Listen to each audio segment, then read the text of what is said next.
After that, we started formal mining. So let me just copy the two pictures. That's where the YouTube are. Final thing, of course, is we've made sure that we have the backing of both the national government and the communities around us. So in Madagascar, we've got some various agreements that have been signed with the federal government, the national government, as well as with the 5 mayors of the surrounding communes within the Manajarian district where we are.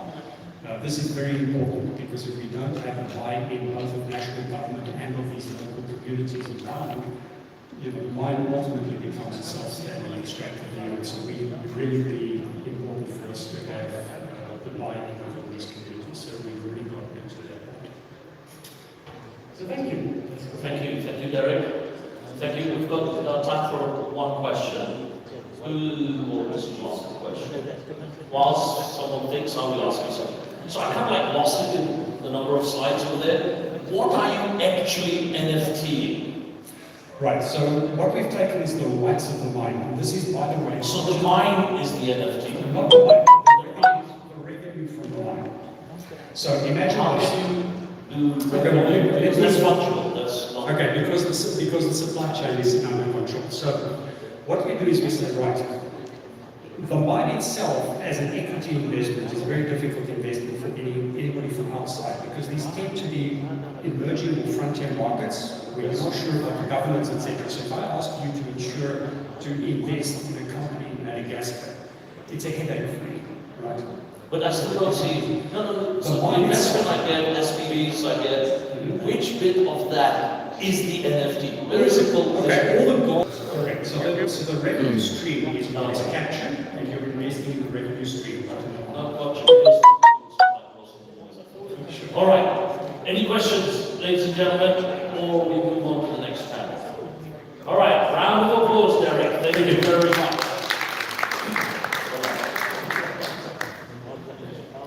Okay. Let's see who's. Oh, there is a question. Where? Who? Who's got the microphone? Where is the question? Ellen. Apparently Ellen has a question.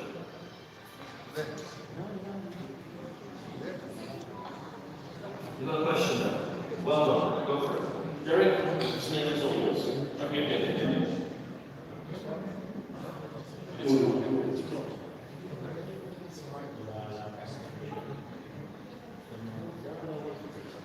Are we doing it or are we going shy or something? Alright.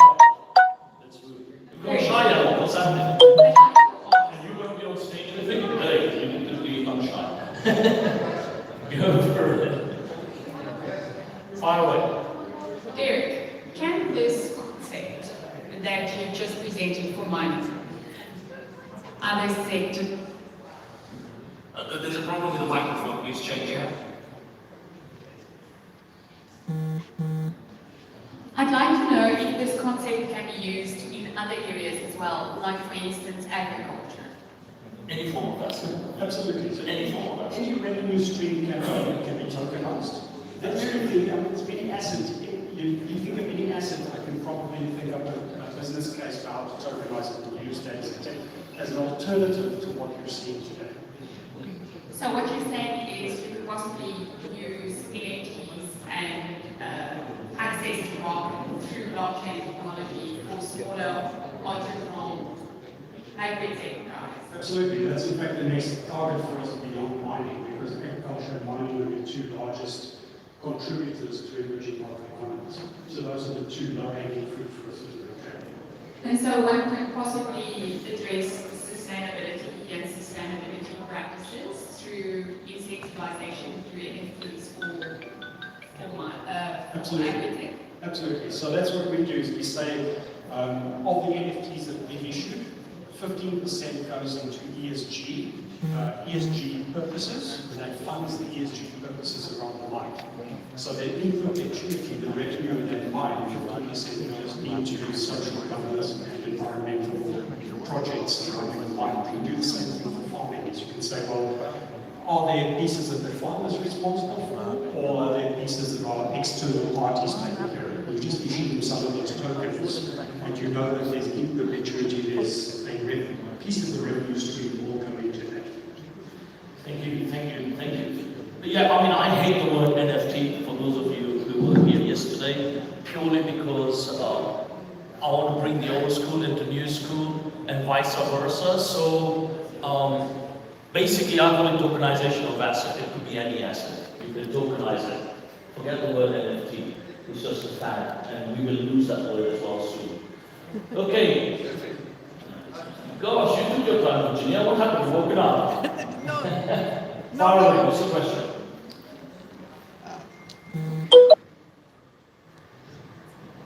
Well, I wanted to figure out how to word my question properly.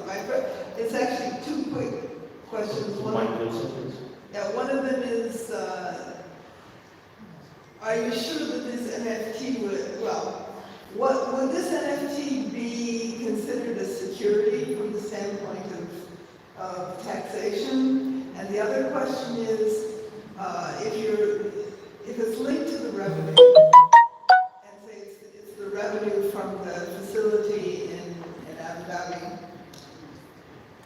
if you sell 5,000 NFTs, so you have 5,000 parts of the revenue. If you sell another 5,000 10 months from now, then how do you prevent the watering down the value of the NFT? Because now instead of 5,000, you've got 15,000. Okay, so I mean, there you got right there.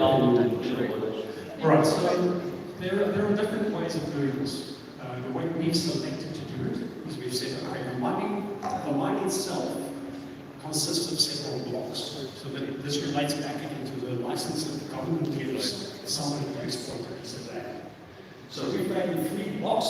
When we started with the first block, we said, okay, for the first block, we create 10,000 NFTs, 10,000 tokens, which are all equal, by the way. They're in a series of NFTs, right? It's not like digital art, where each one is necessarily unique. So there's each one token gets 1/10,000th of the revenue stream that is coming from that block of the mine, in perpetuity. And yes, it is a security, undeniable. I wouldn't even try to argue against it. And by the way, this is not unique. Revenue rights on mines is something that is well known in the equity, in the capital markets, right? You can go and buy revenue rights on mines all around the world. This is nothing new. The only difference is it's tokenized, which means that if you hold 1 or 2 or 20 of these tokens in your wallet, I know where to send the money to get those revenues.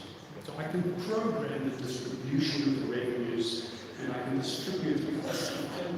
Let's say we produce 50 kilograms of gold this month. We bring it to Dubai, we refine it, and we sell it 50 kilograms at $50,000 a kilo, $2.5 million, and we've got, let's say there's people that hold multiple tokens. Let's say there's 1,000 token holders.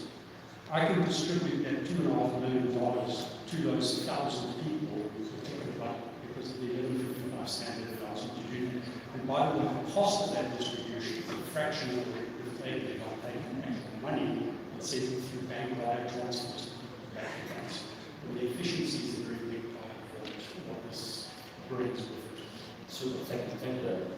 And I think, Virginia, you pose a very, very good question there. A lot of people use NFT because it's a fashionable thing, and a lot of people don't realize that this is utilities and security. That's why I only use the word tokenization of assets. Be it a building, silver, gold, whatever it is. It's like doing any SPV, and you just tokenizing it, right? You have shareholders with unique numbers. Building has a land registry title, unique. Number of shareholders, unique. Shareholding distributions, dividends, unique, right? Based on your shares. So the sooner people realize this is a security, the better it is for the world not to see scammers. Okay? And I like to call it out as it is. Because there are a lot of people under this fashion, like any new technology, will try to find a way to scam. And that's what gives this market a bad name. So the sooner people put them down as a security and be honest about it, like Derek said, yep, it's a security, you can't hide from it. Game over, right? Okay, next panel, guys. We are going to be talking about tech history and the crypto ecosystem. And we're going to talk about the characteristics and some of these misconceptions people have. And it's last year over here, we talked about some of the misconceptions from the government side and how central banks, treasuries are also trying to portray some of this to protect, things like that. So now we are going to debate it amongst us. We've got flown in from UK, my young friend, Ishmael Malik, come on down, CEO and founder of Blockchain Labs. Know him for about 7 years in this blockchain space.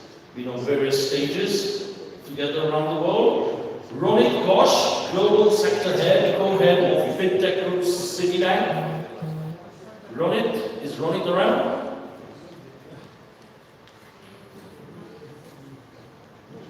Is he around? And Robert, let's have you down again. Robert, CEO of Luca. Put your hands together for all of these gentlemen, please. Thank you.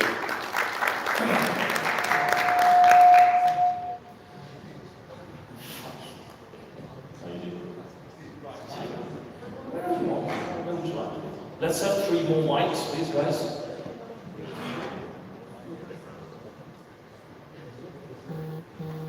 Okay, let me sit in the middle. Sorry? Oh yeah, oh look, there's a sitting plan behind us. Okay, so Robert's there, Ishmael, you there? That's me. I know what I look like, I think they know what I look like by now. Okay. Guys, we're going to make this as heated and as controversial, off the cuff, no holds barred. I know I can count on Ishmael on that. You with your ex-PwC head, always on the borderline. City, always on the borderline, right? So this is going to be fun. Do we want it as a fun or straight up boring type of a debate, guys? Let's have fun, controversial, challenging, straight textbook stuff. Who wants textbook stuff? Very misconceptions. Crypto equals bad. A lot of misconceptions. Blockchain equals Bitcoin. A lot of misconceptions. Blockchain, crypto plus energy, electricity equals very expensive. Blockchain is not green. Who would like to take that and debate that one first? Go on. Each one, go.